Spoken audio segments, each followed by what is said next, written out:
તો વડોદરામાં રક્ષિત કાંડ કેસમાં પોલીસની વધુ કાર્યવાહી જોવા મળી છે, જેમાં રક્ષિત ચોરસિયાએ ભાડે રાખેલા ફ્લેટ માલિક અશ્વિન નારાયણની અટકાયત કરવામાં આવી છે।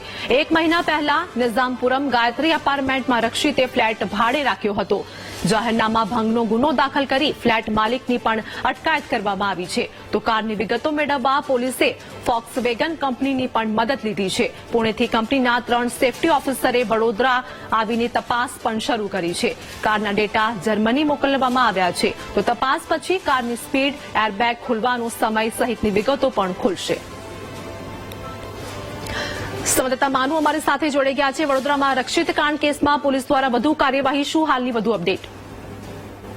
આથી હિતેન્દ્રના કેસમાં જે રક્ષિત ચોરસિયા છે એના વિરુદ્ધમાં પોલીસ જે તપાસ છે એને ધીમે ધીમે આગળ વધારી રહી છે। જે રક્ષિત ચોરસિયા જે મકાનમાં ભાડે હતો, જે ફ્લેટમાં, એ ઘર માલિકની પોલીસે અટકાયત કરી છે, કારણ કે જે મકાન ભાડે આપ્યું એની જાણ પોલીસને નહોતી કરવામાં આવી। એટલે મકાન માલિક અશ્વિન નારાયણના વિરુદ્ધમાં જાહેરનામાનો ભંગનો ગુનો દાખલ કરી તેની ધરપકડ કરવામાં આવી છે।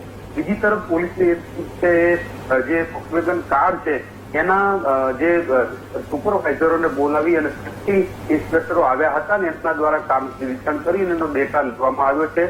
પુણેના 3 નિરીક્ષકો આવ્યા હતા અને હવે આ ડેટા છે જર્મની મોકલવામાં આવશે અને ડેટા રિકવર કરી કયા સંજોગોમાં ચાલી રહી હતી, કેટલી સ્પીડ હતી, કેટલા સમયે ખુલી, કયા સમયે અકસ્માત થયો, આ તમામ દિશામાં અત્યારે પોલીસ ચલાવી રહી છે। જર્મનીથી આ ડેટા બાદ જે સાચી તપાસ છે આગળ વધશે ને એ પ્રમાણે અત્યારે પોલીસ તપાસ કરી રહી છે। જી આરતી, આભાર માનું માહિતી આપવા બદલ।